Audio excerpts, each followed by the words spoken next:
তাহলে কি ইমরান হাশমির আওয়ারা পান্টু সিনেমা বাংলাদেশে রিলিজ হতে যাচ্ছে এবং ডিরেক্টর তানিম নূরের পরবর্তী সিনেমা কার সাথে হতে চলেছে এবং সিয়াম আহমেদের পরবর্তী সিনেমা কি হতে চলেছে এবং শাকিব খান অভিনীত রকস্টার সিনেমাটি কবে ওটিটিতে মুক্তি পাচ্ছে, এই সকল আপডেটই জানবো, শুধু ভিডিওটি শেষ পর্যন্ত দেখুন। প্রথমেই কথা বলি ইমরান হাশমির আওয়ারা পান্টু সিনেমাটিকে নিয়ে। এই সিনেমাটি 14ই আগস্ট মুক্তি পেতে চলেছে এবং ইতিমধ্যে এই সিনেমাটির একটি টিজার ড্রপ করা হয়েছে এবং এই সিনেমাটি বাংলাদেশে মুক্তি দেওয়ার জন্য একটি আবেদন নোটিশ পাঠানো হয়েছে। এখন পুরোপুরি শিওর না এটি বাংলাদেশে মুক্তি পাবে কি না।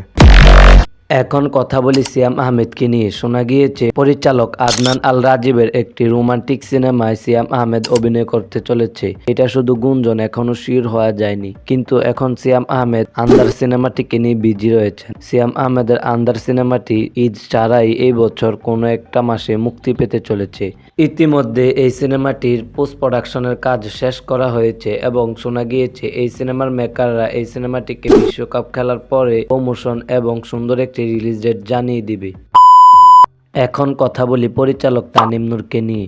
পরিচালক তানিম নূর অভিনেতা চঞ্চল চৌধুরীকে নিয়ে একটি মিশির আলী চলচ্চিত্র নির্মাণের পরিকল্পনা করছে। পরে জানা গিয়েছে এই সিনেমাটিতে পরিচালক তানিম নূর একটি টিম মেম্বার হিসাবে অর্থাৎ একজন সদস্য হিসাবে কাজ করতে চলেছে।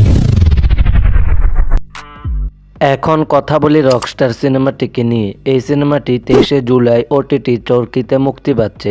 কিন্তু এই ওটিটি ভার্সনের জন্য এই সিনেমার মেকাররা আরো ভালোভাবে সুন্দর করে তৈরি করছে। ডিরেক্টর আজমান রুশো একটি ইন্টারভিউতে জানিয়েছে এই ওটিটি রাইটসের জন্য এই সিনেমাটি সুন্দরভাবে আরো চমৎকারভাবে ফুটিয়ে তুলতে পারে, যেন সেইভাবে এই সিনেমাটির পরিকল্পনা করা হচ্ছে। 23শে জুলাই এই সিনেমাটি ওটিটি চরকিতে মুক্তি পাবে।